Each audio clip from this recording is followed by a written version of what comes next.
ये शमशेरपुर है। मुर्गे की बांग से पहले यहाँ जिंदगी शुरू हो जाती है और साथ ही शुरू हो जाती है गांव की गपशप। गांव के बीचों बीच रमाकांत की चाय की दुकान है। 60 साल का रमाकांत एक पुराने रेडियो के पास खड़ा चाय उबाल रहा है। सामने बेंच पर 30 साल का सुंदर उबासी लेते हुए बैठा है। उसके रोम रोम में आलस भरा हुआ है। क्या काका, दिन बस ऐसे ही कट रहे हैं। सुबह उठना, इस बेंच पर आकर बैठना और तुम्हारी ये पानी जैसी चाय पीना। जिंदगी में कोई उत्साह नहीं है, कोई किक नहीं है। सब कुछ एकदम फीका फीका सा हो गया है यार। मेरी चाय पानी जैसी है, तेरी शक्ल जैसी ही होगी। पहले अपना ये आलस छोड़। 30 साल का हो गया है और सुबह उठकर खेत में जाने की बजाय यहाँ बैठकर कौन सा ज्ञान बांट रहा है। और वो कल के 20 रुपए के उधार का क्या हुआ? अरे काका, सुबह सुबह उधारी की बात नहीं करते, अपशकुन होता है। मेरा दुख वो नहीं है। जिंदगी में कुछ नया होना चाहिए, कुछ गजब का। तभी 35 साल का मदन साइकिल पर हांफते हुए आता है। साइकिल का स्टैंड लगाता है और बहुत ही उत्साह के साथ उनके पास आता है। सुंदर काका, तुम लोगों को असली बात पता चली क्या? कल मैं शहर से आ रहा था तो रास्ते में एक लॉरी वाले ने बताया, पास वाले गांव में एक चमत्कार हो रहा है भाई। अच्छा, उस लॉरी वाले का चमत्कार सुनकर क्या ये आलसी आदमी दौड़कर खेत में काम करने लगेगा? बता क्या हुआ? काका, ये कोई मामूली बात नहीं है। चंदन नगर में सुब्बू नाम के एक आदमी ने नई इडली की दुकान खोली है। वो वहाँ नल्ली इडली बेच रहा है। नल्ली इडली? इडली में नल्ली का क्या काम भाई? इडली तो सफेद, मुलायम और मासूम सी होनी चाहिए। ये नल्ली का क्या चक्कर है? अरे भाई, वही तो किक है। इडली देखने में एकदम सादी और नॉर्मल लगती है, लेकिन जैसे ही उसका एक टुकड़ा तोड़कर मुंह में रखोगे, अंदर से मटन नल्ली का जबरदस्त स्वाद आता है। जिसने भी एक बार खा लिया वो फिर कभी सादी इडली की तरफ देखता भी नहीं है। लोग सुबह 5 बजे से ही वहाँ लाइन लगाकर खड़े हो रहे हैं। सुनने में ही कितना अजीब और गंदा लग रहा है। इडली में नल्ली का स्वाद? अरे तुम दोनों पागल हो गए हो। कल को कोई बोलेगा उपमा में मछली की करी है तो तुम साइकिल उठाकर वहां भी पहुंच जाओगे। वो आदमी पक्का आटे में कोई कचरा या केमिकल मिला रहा होगा। नहीं काका, मदन की बात सुनकर मेरे मुंह में पानी आ रहा है। मेरी जिंदगी में बस इसी किक की कमी थी। सुन मदन, कल सुबह 5 बजे हम दोनों वहां होंगे। मैं आ रहा हूं। अगले दिन की सुबह एक छोटी सी झोपड़ी जैसी दुकान। सुब्बू 40 साल का एक गोल मटोल व्यक्ति एक बड़े से इडली के बर्तन के सामने ऐसे खड़ा है जैसे कोई तपस्या कर रहा हो और इडली निकाल रहा है। उसकी पत्नी कमला पास में चटनी परोस रही है। सुंदर और मदन ठंड से कांपते हुए साइकिल पर वहां आते हैं। अरे मदन, मेरी तो जान ही निकल गई भाई। इस भयंकर ठंड में इतनी दूर साइकिल चलवाकर मार ही डाला तूने। अगर ये इडली अच्छी नहीं हुई ना तो तुझे इसी इडली वाले बर्तन में डालकर उबाल दूंगा। चुपचाप आजा, जरा खुशबू तो सूंघ। दोनों दुकान के पास जाते हैं। सुब्बू भाई, 2 प्लेट मैजिक इडली देना, एकदम गर्मा गर्म। एकदम सही टाइम पर आए हो बाबू। ये आखिरी लॉट है। कमला, इनको आखिरी 2 प्लेट दे दो। कमला उन्हें पत्तों पर इडली परोसती है। देखने में ये एकदम घर की सादी इडली जैसी लग रही है। सुंदर बहुत शक की निगाह से उसे देखता है। क्या यार मदन, ये तो अपनी घर वाली इडली जैसी ही दिख रही है। ये आदमी हमें बेवकूफ तो नहीं बना रहा? अरे पहले खाकर तो देख। सुंदर एक छोटा सा टुकड़ा मुंह में रखता है, धीरे धीरे चबाता है। अचानक उसकी आंखें फटी की फटी रह जाती हैं। उसे लगता है जैसे दुनिया ही रुक गई हो। क्या हुआ बे? ज्यादा गर्म है क्या या नमक ज्यादा है? ओए मदन, मुझे चिकोटी काट यार। ये सपना है या सच? भाई ये इडली है क्या? मुंह में रखते ही मक्खन की तरह पिघल गई। और वो नल्ली का स्वाद, वो मसालों का फ्लेवर, उफ भाई, स्वर्ग है ये, स्वर्ग। मदन भी जल्दी जल्दी खाता है। उसका भी दिमाग चकरा जाता है। सुब्बू अन्ना, तुम तो भगवान हो अन्ना। ये क्या जादू कर दिया तुमने? इस गांव की सादी इडली में वो मटन नल्ली की खुशबू कहाँ से ले आए? वो हमारे दादा पर दादा का सीक्रेट है बाबू। हम किसी को नहीं बताते। वो आटा गूंथने में और मेरी पत्नी के हाथों के जादू में छिपा है वो सीक्रेट। चलो चलो, टाइम हो गया, अब हमें दुकान बढ़ानी है।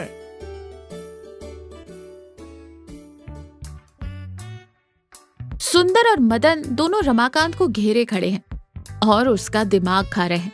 काका, तुम मानो या ना मानो, पिछले 3 दिनों से अगर मैं वो नल्ली इडली ना खाऊं तो मुझे पागलपन के दौरे पड़ने लगते हैं।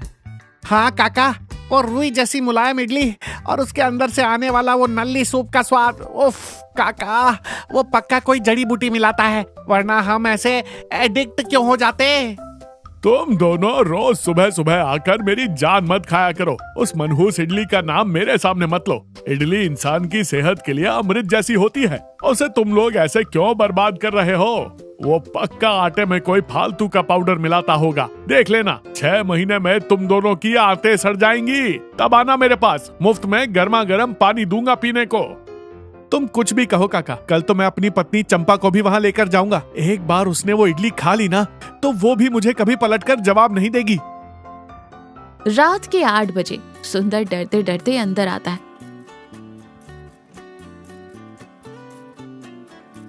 चंपा, खाने के लिए कुछ है क्या? खाना चाहिए? क्यों? सुबह सुबह जाकर उस सुब्बू के यहाँ नल्ली इडली खाकर अपना पेट भर लेते हो, फिर मेरे हाथ की दाल रोटी क्यों चाहिए तुम्हें? अरे चंपा, तुम खामखा क्यों गुस्सा कर रही हो? वो कोई मामूली इडली नहीं है, वो एक चमत्कार है, जादू है। चमत्कार? शादी के नए नए दिनों में जब मेरी बनाई चटनी अच्छी नहीं बनी थी तो तुमने पूरी प्लेट फेंक दी थी, याद है? और अब उस इडली के लिए सुबह 4 बजे मेरे उठने से पहले ही चोरों की तरह साइकिल उठाकर चंदन नगर भाग जाते हो। मेरे हाथ के खाने से इतना ही बोर हो गए हो क्या जी? घर में मेरा कोई काम नहीं करवाते, खेत की तरफ देखते तक नहीं हो, बस दिन रात उस नल्ली इडली का नाम जपते रहते हो। ऐसा नहीं है चंपा, तुम्हारे हाथ के खाने में मेरी जान बसती है, लेकिन वो इडली, वो एक लत जैसी है यार। तुम एक बार मेरी बात मानकर कल मेरे साथ चलो। तुम खुद वो इडली खाओगी तो कहोगी, सुंदर तुम बिल्कुल सही कह रहे थे। मैं जाऊंगी उस मनहूस दुकान पर? कभी नहीं। मैं अपने हाथ की सूखी रोटी और चटनी खा लूंगी, लेकिन उस सुब्बू की दुकान पर कभी नहीं जाऊंगी। और कान खोलकर सुन लो, अगर कल तुम फिर से वहाँ गए ना तो मैं अपना बोरिया बिस्तरा बांधकर अपने मायके चली जाऊंगी। ये मेरी आखिरी चेतावनी है। सुंदर डर जाता है और कांपने लगता है, लेकिन उसके दिमाग में अभी भी उस इडली की खुशबू घूम रही है।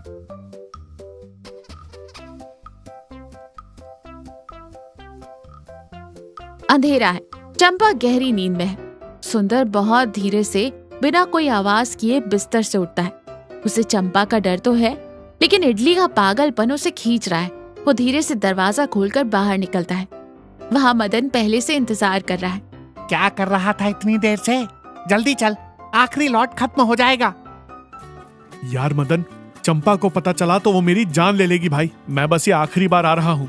चल चल, जल्दी चलकर वापस आते हैं। दोनों अंधेरे में साइकिल से चंदन नगर के लिए निकल पड़ते हैं। सुंदर और मदन भूखे पेट साइकिल से उतरते हैं, लेकिन सामने का नजारा देखकर दोनों हैरान रह जाते हैं। दुकान के दरवाजे बंद हैं। ऊपर लगे बोर्ड पर बड़े अक्षरों में लिखा है, सुब्बू मैजिक इडली अब हमेशा के लिए बंद कर दी गई है। मदन और सुंदर एक साथ चौंकते हुए चिल्ला कर कहते, क्या? हमेशा के लिए बंद? वहीं पास में एक चबूतरे पर कमला उदास बैठी, उसकी आंखों में आंसू है। मदन घबराते हुए दौड़ कर जाता है और कहता है, कमला भाभी, क्या हुआ? दुकान क्यों बंद कर दी? सुब्बू भाई कहाँ हैं? किसी गांव वाले ने कोई झगड़ा किया क्या? किसी ने झगड़ा नहीं किया बेटा, सुब्बू को डिप्रेशन हो गया, रात भर से बस रो ही रहा है। डिप्रेशन? लेकिन क्यों? इतना बढ़िया व्यापार चल रहा था, फिर डिप्रेशन क्यों भाभी? आखिर बात क्या है? सब मेरी वजह से हुआ है बाबू। सुब्बू की इडली में कोई जादू नहीं था, वो सारा जादू मेरे हाथों में था। हाथों में? मतलब आटा तुम गूंथती थी भाभी? तुम्हें उस इडली में नल्ली का स्वाद और मटन की खुशबू क्यों आती थी पता है? सुंदर और मदन घबराहट में एक साथ सिर हिलाते हुए कहते हैं, नहीं। वो स्वाद इडली से नहीं आता था बाबू, वो मेरे हाथों में था। बात यह है कि मैं रोज रात को अपनी पालतू बिल्ली के लिए मटन नल्ली का सूप बनाती हूँ। जब मैं वो सूप बिल्ली को पिलाती थी तो मेरे हाथों में वो नल्ली का रस, वो तेल और चिकनाई बहुत अच्छी तरह से लग जाती थी। उस सूप की महक मेरे हाथों में बस जाती थी। सुंदर और मदन को लगता है जैसे उनके आसपास की दुनिया गोल गोल घूम रही है। उनके पेट में अब अजीब सी हलचल होने लगती है। उल्टी रोकने के लिए दोनों अपना मुंह कसकर दोनों हाथों से बंद कर लेते हैं। लेकिन कल रात उस बिल्ली ने बर्तन को लात मार दी और सारा सूप जमीन पर गिर गया। मेरे हाथों में लगाने के लिए एक बूंद सूप भी नहीं बचा। जब मेरे पास वो सीक्रेट इंग्रेडिएंट ही नहीं रहा तो सुब्बू ने दुकान बंद कर दी। मेरी बिल्ली ने ही हमारा घर उजाड़ दिया बाबू। सुंदर और मदन अब वहाँ एक सेकंड भी नहीं रुक पाते और बिना पीछे मुड़े पूरी ताकत से वहाँ से भाग खड़े होते हैं। सुबह के 7 बजे सुंदर और मदन दोनों का चेहरा पीला पड़ा हुआ है। वो बिना जान के मुर्दों की तरह रमाकांत की चाय की दुकान के बेंच पर बैठे हैं। क्या हुआ नल्ली इडली के महाराज, आज चंदन नगर नहीं गए क्या? तुम दोनों की शक्लें देखकर लग रहा है जैसे कोई बहुत बड़ा सदमा लगा हो। काका प्लीज एक कड़क चाय देना यार, मुझे अपनी जीभ बहुत अच्छी तरह से धोनी है। और हाँ, गर्मा गर्म तो सादी इडली भी दे दो। इडली? क्या तुझे अभी भी अकल नहीं आई? इडली का नाम सुनते ही मुझे उस बिल्ली की शक्ल याद आ रही है भाई। मेरे पेट में उथल पुथल हो रही है। अरे भाई, रमाकांत काका जो सादी इडली बनाते हैं वो हमारी आंखों के सामने बनती है। ये हमारे सामने आटा मिलाते हैं, पकाते हैं। बस उस सब्बू के मनहूस मैजिक इडली से तो हमारे काका की सादी इडली अमृत है भाई। कम से कम हम सुकून से सांस लेते हुए जिंदा तो रह सकते हैं। मैंने पहले ही कहा था ना, इंसान को कभी भी अजीबोगरीब स्वाद और फालतू के चमत्कारों के पीछे नहीं भागना चाहिए। असली स्वाद और असली सेहत हमारे घर के सादे और सीधे खाने में होती है। इन दिखावों के पीछे हमेशा कोई न कोई गंदगी छिपी होती है। तभी वह चंपा बहुत गुस्से में मुंह फुलाए आती है। उसके हाथों में एक छोटा सा बैग है। क्या जी, मुझे मायके जाने के लिए बस में बिठाओगे या मैं पैदल ही चली जाऊं? सुंदर भाग कर जाता और चंपा के हाथ से बैग ले लेता है।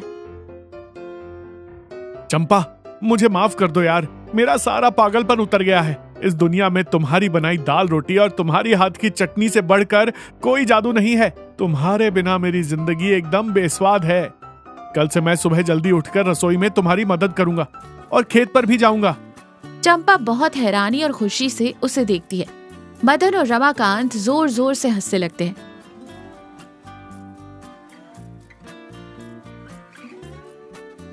और इस तरह उस नल्ली इडली के सदमे ने शमशेरपुर के लड़कों को जिंदगी की असली सच्चाई दिखा दी। कभी कभी जिन सीक्रेट्स के पीछे हम भागते हैं, उनके पीछे बिल्ली के सूप जैसी भयंकर सच्चाई हो सकती है। असली खुशी, प्यार और स्वाद एकदम साफ, शुद्ध और सादे तरीके से हमारे अपने ही घर में मिलते हैं।